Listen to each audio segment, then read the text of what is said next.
बहुत बड़ी प्राकृतिक आपदा जो मैं समझता हूं न केवल हांसी शहर में बल्कि पूरे प्रदेश में, न केवल हरियाणा प्रदेश में बल्कि पड़ोसी प्रदेश पंजाब में, हिमाचल में भी एक आपदा आई और उस आपदा ने बहुत बड़ा रूप धारण कर लिया, जिससे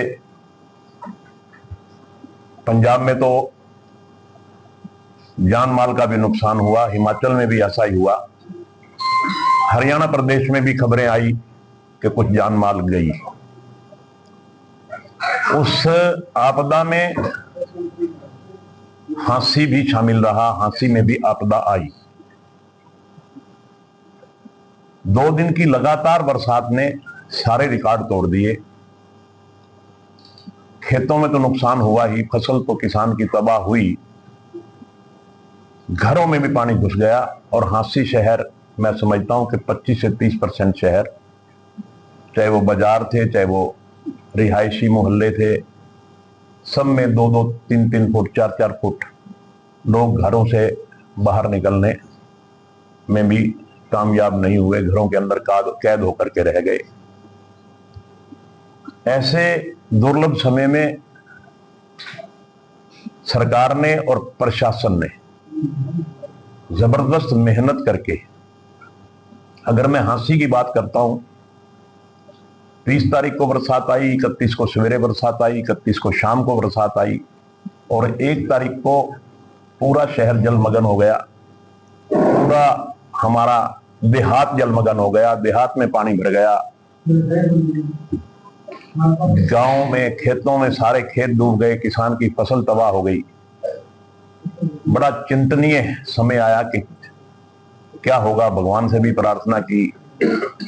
मैंने 1 तारीख को जैसे ये हालात देखे, 2 तारीख को ही मैंने पूरे हमारे टेक्निकल विंग, हमारे प्रशासनिक अधिकारी, चाहे वो एसडीएम साहब थे, चाहे तहसीलदार, बीडीओ, हमारे एक्सीएन, चाहे बिजली बोर्ड के थे, चाहे इरिगेशन के थे, चाहे मैकेनिकल के थे, चाहे बीएनआर के थे, चाहे हमारे एक्सीएन, एचएसवीपी, सारे के सारे एक्सीएन, सारे एसडीओ, पूरा मैकेनिकल विंग यहीं बुलाया और हमने एक बहुत भरसक प्रयास किया कि किसी ना किसी तरह से आबादी के इलाकों से पानी निकाला जाए। ये बात तो हम भी तैयार हो गए, हमारा किसान भी तैयार हो गया कि ये फसल तो अब बचती नहीं, मगर किसी ना किसी तरह से कोई जान माल की हानि ना हो, किस तरह से आबादी वाले इलाके से पानी निकाला जाए, लोगों को कम से कम घर में कैद तो ना हो। भरसक प्रयास करके पूरे प्रशासन ने पूरी मेहनत करके, मैंने खुद रात के 12-12 बजे, 1-1 बजे जाके चेक किया। मात्र 2 दिन में 4 किलोमीटर हमने टेम्परेरी लंबी लाइन लगवाई, जो सारे शहर ने देखी। इतने खराब हालात में हम दिन और रात एक करके लगभग 10 दिन में, आज मैं कह सकता हूं कि आज हमारा शहर 80 से 90% पानी से मुक्त हो गया। मैं स्वीकार करता हूं कि अभी भी कुछ कॉलोनियों में छोटा मोटा पानी है, वो मैं समझता हूं कि आज और कल तक सारा पानी खाली हो जाएगा और हमारे शहर के बहुत बढ़िया इलाके, हमारी जगदीश नगर कॉलोनी सारी डूब गई, हमारा मुल्तान कॉलोनी की बात करूं, हमारा हुड्डा सेक्टर है, हमारी अनाज मंडी है, हमारा श्यामा बाबा मंदिर रोड है, सारा ये मार्केट बंद रही, हमारा बजरंग आश्रम रोड बंद रहा। मतलब शहर का पोश इलाका जहां बड़ी बड़ी मार्केट है, वो सारी की सारी बंद रही। इसके लिए मैं जहां देखिए, हम चाहे आरोप प्रत्यारोप कितने करें, मगर सही मायने में ये एक आपदा थी जो प्राकृतिक आपदा थी। हम कहें कि प्रशासन जागरूक नहीं था, प्रशासन ने पहले क्यों नहीं संभाला, या हमारी सीवर व्यवस्था ठीक नहीं थी, या किसी एक डिपार्टमेंट का कसूर लगाएं, मैं समझता हूं कि हो सकता है कहीं उनकी भी नेग्लिजेंसी रही हो, मगर इसमें टोटल का टोटल जो था वो भगवान का, इंद्र देवता का प्रकोप कहूं मैं, इंद्र देवता की मैं क्या कहूं, भगवान की मर्जी के आगे तो हम सबको नतमस्तक होना पड़ता है, झुकना पड़ता है। इसके अलावा हम कर भी क्या सकते थे। जो हमारे प्रशासन ने मदद की, जो प्रशासन दिन रात एक करके सारे पानी को निकालने में कामयाब हुआ। मैं प्रशासन का बहुत बहुत धन्यवाद करता हूं और मैं धन्यवाद करता हूं माननीय मुख्यमंत्री जी का, जो कल आए और उन्होंने 4 गांव में जाकर के, गांव में बेशक वो 2 गए मगर 4 गांव के लोगों से वो मिले। जैसे ही सबसे पहले वो हांसी आए, हांसी शहर की सुध ली उन्होंने। हमारा बड़ा पोश इलाका है, बजरंग आश्रम रोड, बड़ी मार्केट है वहां पे। वो मार्केट 10 दिन से बंद थी। मैंने सबसे पहले वो पॉइंट दिखाया तो उन्होंने, जहां विपक्ष मुख्यमंत्री जी पे ये आरोप लगाता है कि तो गुप्त दौरा करते हैं, सबने देखा। मैं कहता हूं ज्यादा नहीं तो 500 आदमी तो यहां भी थे जब मुख्यमंत्री जी आए, और वो पैदल कीचड़ में चल करके, ये बड़ी छोटी बात नहीं है, कहना बड़ा आसान है, मुख्यमंत्री खुद कीचड़ में चल के गया। मैंने कहा जी गाड़ी ले लेते हैं। बोले नहीं, मैं किसान का बेटा हूं, मैंने सारा कुछ देखा है। कीचड़ में चल के, और ये आपके कुछ पत्रकार भी इस बात के गवाह हैं, कीचड़ में चल के गए, उन्होंने पूरा सीन देखा। उसके बाद हम जब मेहंदा गांव जा रहे थे तो रास्ते में हमें अनीपुरा और रामपुरा गांव के लोग मिले। कम से कम 100-150 आदमी थे वहां पे। उनकी गाड़ी रोक के पूरी तरह से बात सुनी और उनको विश्वास दिलाया कि मैं और सरकार और हमारा विधायक आपके साथ खड़ा है।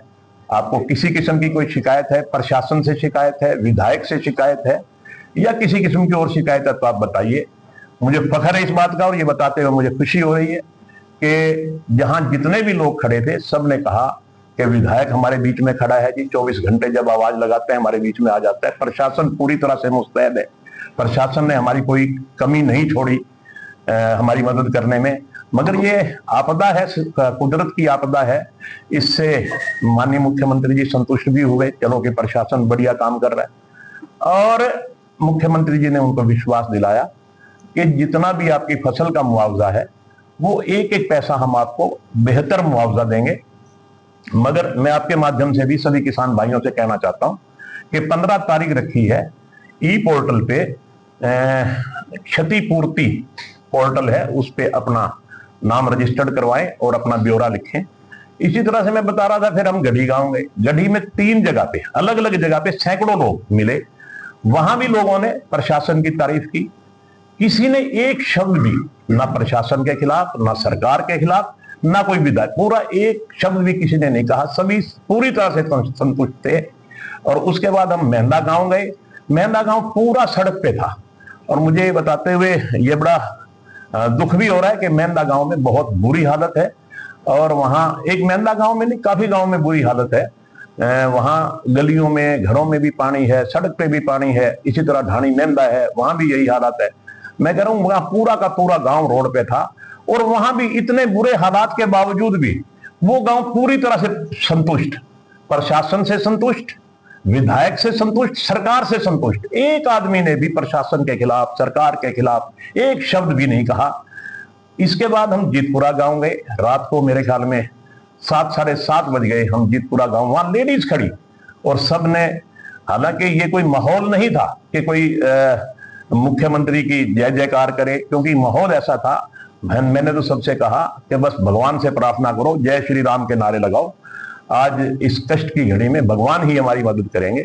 तो जहां इतना कुछ होने के बावजूद मुख्यमंत्री दर दर जाकर देख रहे हैं, खेत खेत जाकर के देख रहे हैं, गली गली जाकर के देख रहे हैं, कीचड़ में जा रहे हैं, रात के 8 बजे तक काम कर रहे हैं, लोगों के बीच में जा रहे हैं। और मुझे ये कहते हुए बड़ा दुख हो रहा है कि विपक्ष इस कष्ट के समय में भी राजनीति कर रहा है। कल दीपेंद्र हुड्डा जी आए, वो अपनी राजनीति करके चले गए कि मुख्यमंत्री जी तो गुप्त दौरे कर रहे हैं। मुख्यमंत्री जी का परसों रात को 1:26 पे प्रोग्राम बना है हांसी आने का, क्योंकि मुख्यमंत्री एक ऐसे पद पे बैठे हैं कि पता नहीं किस टाइम कहां क्या जाना पड़ जाए। सारा दिन इस आहोपेश में थे कि मुख्यमंत्री जी आएंगे नहीं आएंगे। पहले मुख्यमंत्री जी ने शनिवार को आना था, शनिवार का पोस्टपोन हुआ, उनको पठानकोट जाना पड़ गया। कल एकदम उनका प्रोग्राम 1:26 पे प्रोग्राम बना और उसके बाद सब जगह ये, पर मुख्यमंत्री का गुप्त दौरा हो ही नहीं सकता। जब मुख्यमंत्री जी आते हैं तो उसका तो ताम झाम, उनका तो इतना होता है कि 10 घंटे से पहले ताम झाम लगना शुरू हो जाता है। तो कोई मुख्यमंत्री का गुप्त दौरे का अंजाम लगाएं और फिर वो जाकर के किसी गांव में जाकर के ड्रेन देख लें, इससे क्या कोई आपदा कम हो जाती है? ये बात सही है कि इस आपदा को दूर करने की जिम्मेवारी सरकार की है, मगर विपक्ष का एक दायित्व है, वो अपना दायित्व निभाएं, वो किसानों के बीच में जाएं, उनसे कुशलक्षेम पूछें, अच्छी बात है, कोई बुरी बात नहीं, उनकी भी अपनी ड्यूटी है, विपक्ष का भी अपना काम होता है। मगर वो अनर्गल आरोप कि मुख्यमंत्री तो गुप्त दौरे कर रहे हैं, मुख्यमंत्री कोई वो नहीं कर रहे, मुख्यमंत्री तो तरह तरह की बात करना, ये उनके शोभा नहीं देता। आज इस कष्ट की घड़ी में चाहिए तो ये था कि वो सरकार के साथ कदम से कदम मिला करके जनता के बीच में आते, जनता का सहयोग करते। हमारे सांसद जयप्रकाश जी वो भी आए, वो भी अनाप शनाप बयान दे करके चले गए। जयप्रकाश, मैं कहता हूं कि विपक्ष के पास कुछ नहीं है, ऐसा सोर्स नहीं है, मगर जयप्रकाश जी के पास सरकार का दिया हुआ 5 करोड़ रुपए है। क्या उन्होंने एक पंप भी कहीं लगवाया? या तो उन्होंने कहीं 1 लाख रुपए देने की घोषणा की, भाई तुम्हारा ये नुकसान हो गया, मैं भी तुम्हारी मदद करूंगा, मेरे पास भी सरकारी फंड है। सरकार तो अपना मदद कर रही है, सरकार के एमएलए, सरकार के मंत्री, मुख्यमंत्री, सारा अमली जोला, सारा प्रशासन पूरी तरह से लगा हुआ है और इसमें कोई दो राय नहीं। प्रत्यक्ष को प्रमाण की जरूरत नहीं हुआ करती। और जब इतना सब कुछ होने के बाद, इतना विकट संकट आने के बाद, और मैं समझता हूं ये प्रशासन की मेहनत है, दिन रात एक काम किया और आज उस प्रशासन की हर आदमी तारीफ कर रहा है। तो मैं तो आज आपको केवल इसलिए कष्ट दिया था कि जो अनर्गल आरोप विपक्ष सरकार पे लगा रहा है, माननीय मुख्यमंत्री जी पे लगा रहा है, वो उनको नहीं लगाने चाहिए। आज इस कष्ट की घड़ी में उनको सरकार के साथ सहयोग करके लोगों के बीच में जनता की जितनी भी दिक्कतें हैं उनको दूर करवाने में अपना सहयोग देना चाहिए।